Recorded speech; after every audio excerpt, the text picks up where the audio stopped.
Luis Segura Vilchis, el terrorista mexicano. Un capítulo del libro Relatos de la Guerra Cristera. Santos, mártires y anticristos.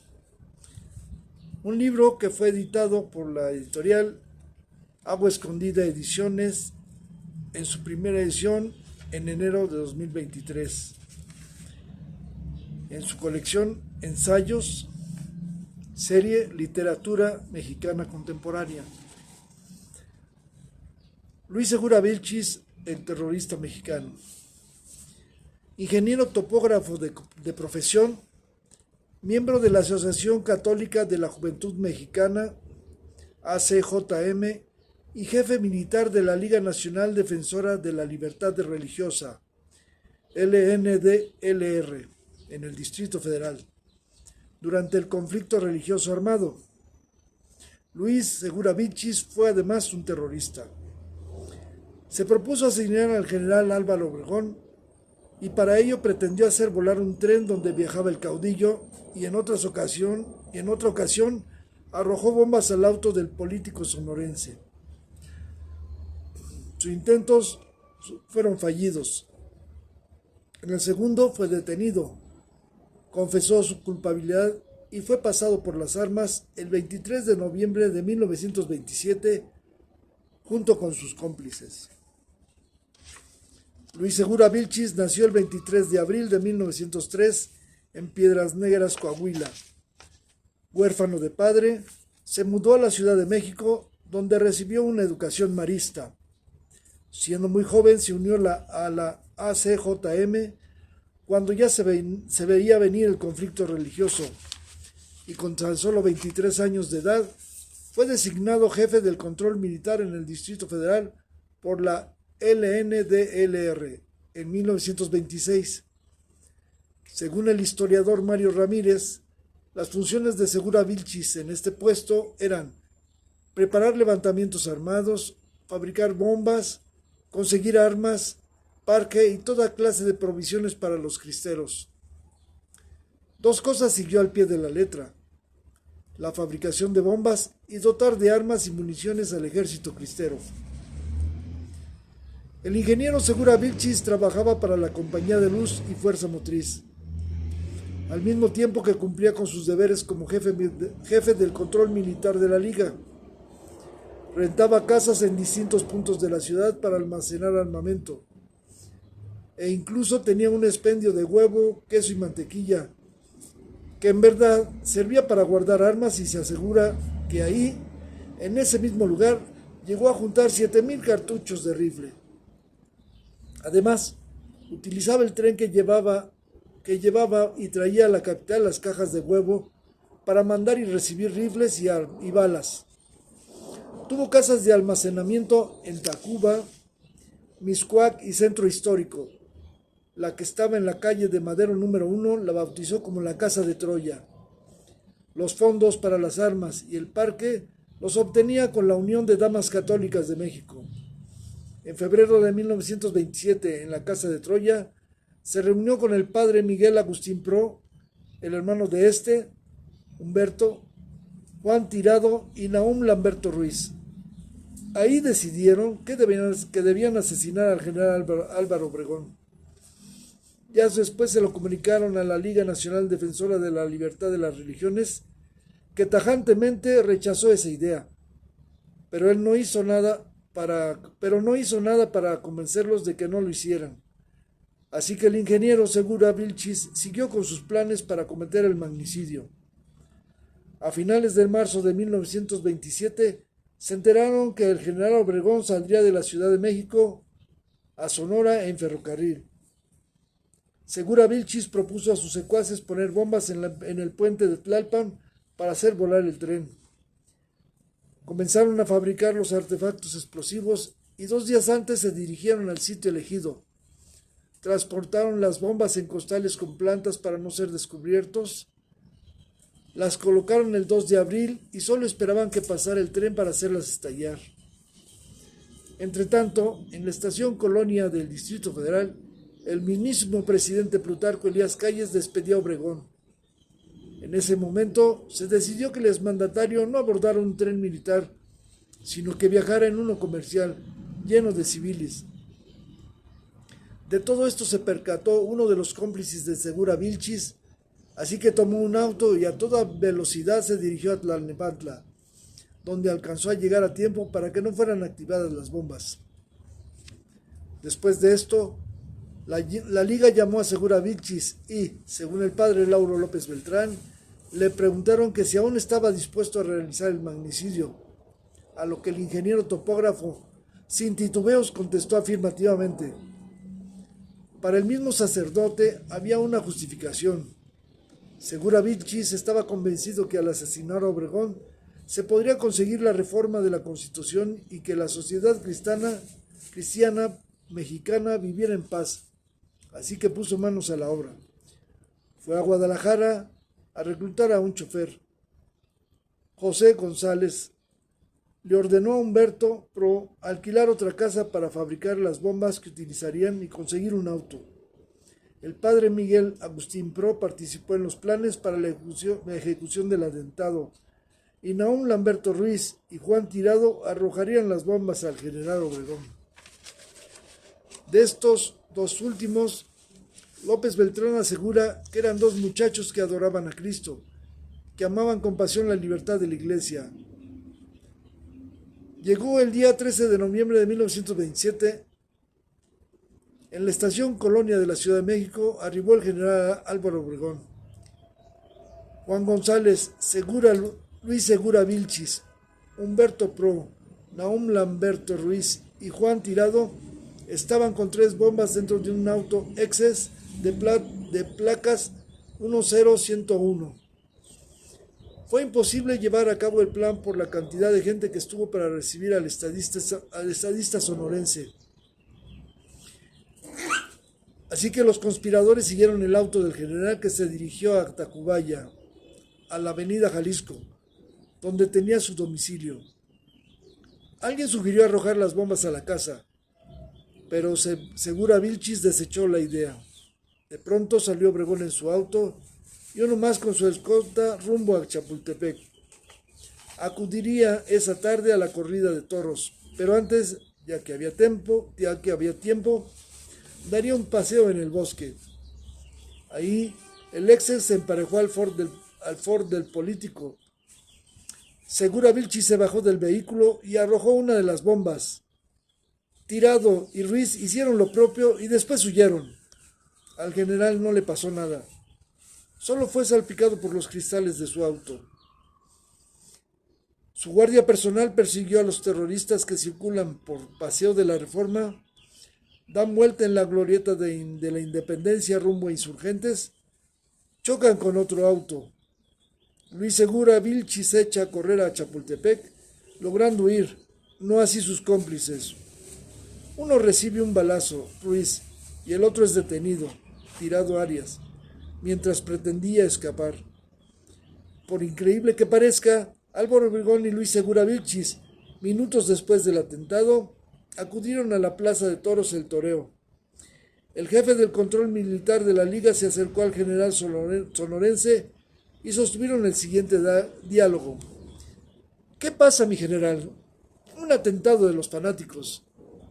Es incalificable lo que hacen los clericales. Sírvase usted a aceptar mi protesta, general. Aquí tiene usted mi tarjeta por si algún servicio le puedo prestar. Esa era la coartada perfecta para Segura Vilchis, pero solo funcionó a medias. Cuando Nahum Ruiz reveló todo, el ingeniero fue detenido en la Compañía de Luz. Ahí le aseguró al jefe de la policía, el general Roberto Cruz, que él estaba en los toros y que incluso saludó a Obregón. El caudillo confirmó eso y Segura Vilchis fue puesto en libertad. Sin embargo, cuando se enteró que ya estaban presos el padre Miguel Agustín Pro y su hermano Humberto, le dijo a Cruz: sí, yo fui el que planeó el atentado, yo los engañé. Yo soy el culpable de todo, no hay más responsable que yo. Yo los conduje a esa casa abandonada, sorprendiendo su buena fe. Que me maten a mí si quieren, en este mismo momento, pero dejan en libertad a los que no son y han sido inocentes toda su vida. No lo soltaron. El 23 de noviembre de 1927, el presidente Plutarco Elías Calles le ordenó al general Roberto Cruz que fueran fusilados el padre Miguel Agustín Pro, el ingeniero Luis Segura Vilchis, Humberto Pro y Juan Tirado Arias en los patios de la inspección de policía. Luis Segura Vilchis no alcanzó los altares, el padre Pro tampoco, pero se sigue insistiendo hasta la fecha para que lo logre. Por su parte, el ingeniero Segura Vilchis sí logró inscribir su nombre en la historia como dinamitero, pero no como terrorista, aunque sus dos intentos por matar al general Álvaro Obregón hayan sido solo eso, intentos y nada más.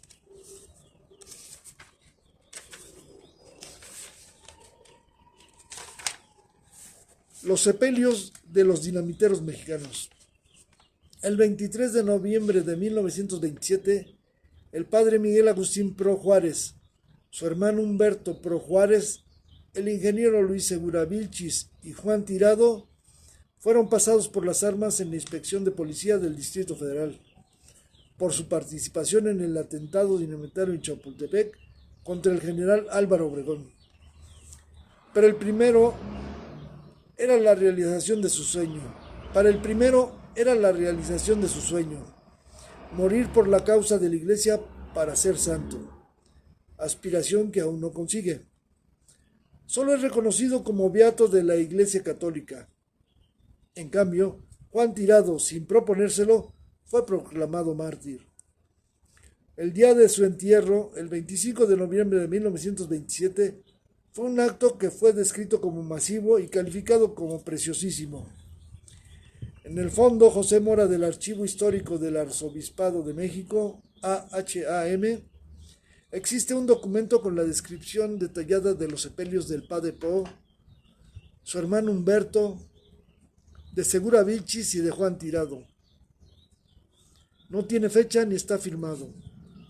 Fue enviado por el obispo de Sonora, Ignacio Valdespino, al arzobispo de Michoacán, Leopoldo Ruiz Flores. Este último, además delegado apostólico y exiliado en ese momento en Estados Unidos.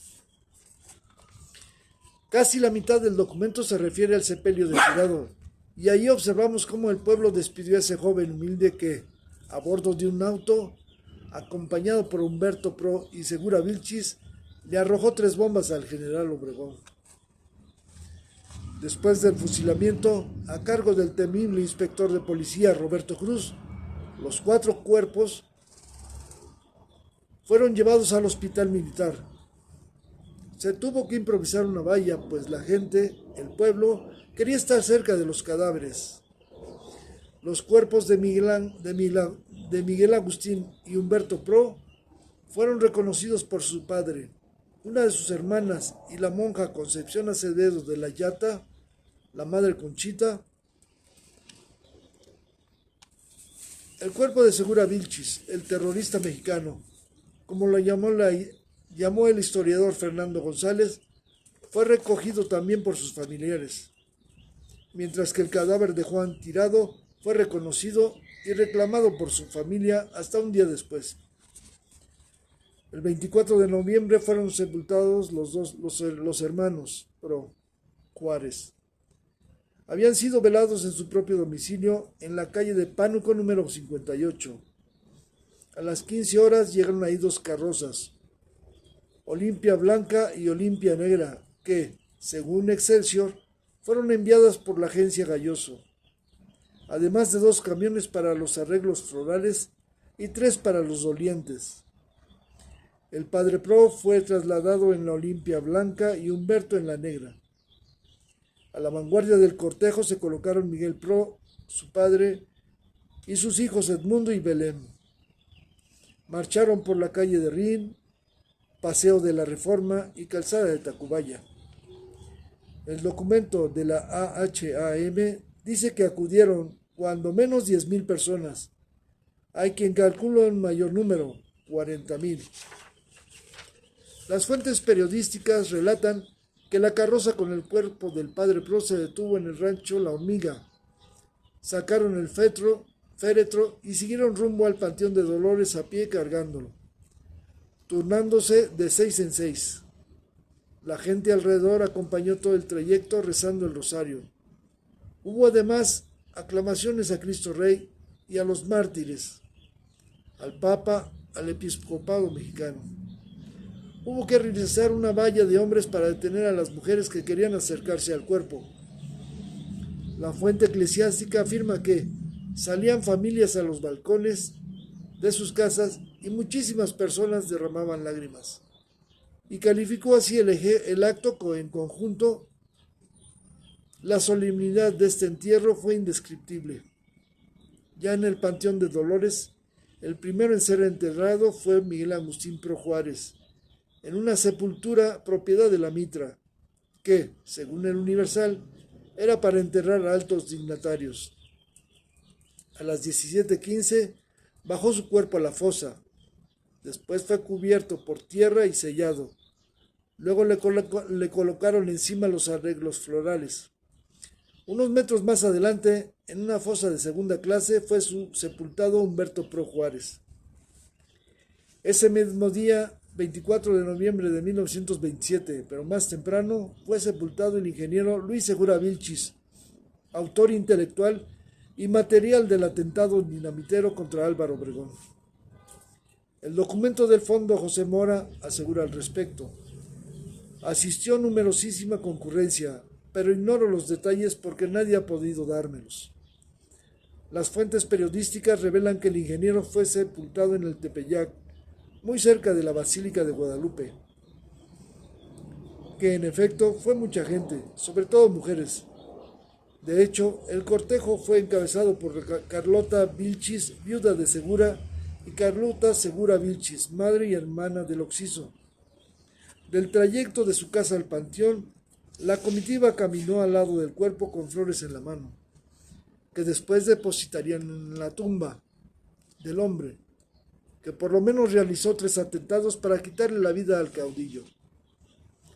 Como ya mencionamos, el cuerpo de Juan Tirado fue reclamado en el hospital militar hasta el día 24. Por eso su sepelio fue el 25.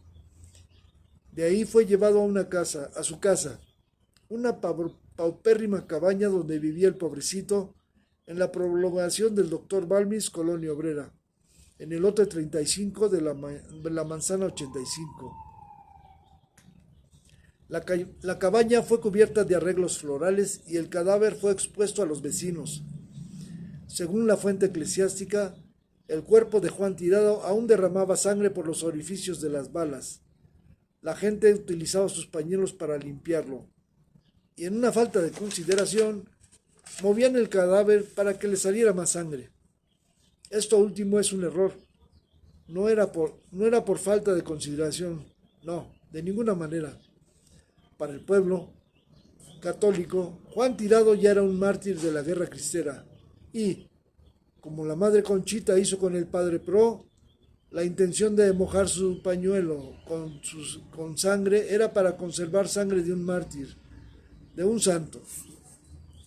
Al igual que la Mitra obsequió una fosa para Miguel Agustín Pro, las Damas Católicas del Distrito Federal, un grupo seglar reconocido y organizado por el episcopado mexicano, cubrió los gastos del sepelio de Juan Tirado.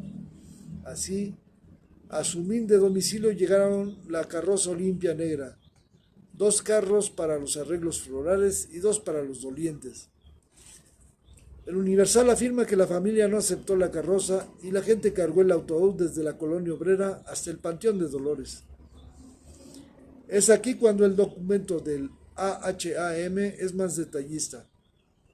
Antes que nada, deja constancia de que había una muchedumbre conformada de todas las clases sociales, mezcladas unas con otras. Al frente caminaba José Tirado, un hombre ciego de 80 años. Las mujeres humildes llevaban a sus pequeños hijos de la mano, y cuando estos se cansaban, los subían a los camiones que transportaban las flores. Incluso las altas damas que viajaban en sus lujosos autos abrían sus puertas e invitaban a subir a las mujeres débiles que acusaban cansancio. En el trayecto se escuchaban vivas a Cristo Rey, a los mártires, a la Virgen de Guadalupe y a los obispos católicos. Un grupo de niños que caminaban por delante del cuerpo de Juan Tirado portaban flores en sus manos y gritaban: ¡Viva el obrero mártir de la colonia obrera!, con sus argentinas voces. Además, una mujer increpaba a la gente para que se quitara el sombrero. Aún a los gendarmes los hacía descubrirse, y ella hacía las aclamaciones y todo el mundo le contestaba. La comitiva, al pasar por Chapultepec, frente al castillo, la residencia del presidente Plutarco Elías Calles, se detuvo. Luego de guardar silencio, la mujer gritó: ¡Viva Cristo Rey! Y la muchedumbre repitió el grito. Después, ella misma gritó: Señor, que te dignas abatir a los enemigos de tu santa iglesia. Y la gente contestó: te lo rogamos, Señor, óyenos. Ya en el Panteón de Dolores, las damas católicas presidieron el acto. La misma fuente reseña que una de estas damas comenzó a realizar una colecta para la familia de Juan Tirado. Dice que su sombrero fue insuficiente dada la cantidad y que tuvo que utilizarse un tompiate, una canasta indígena. La colecta fue confirmada por las fuentes periodísticas que dicen que fue una regular suma, la que se juntó y que se entregó a los parientes.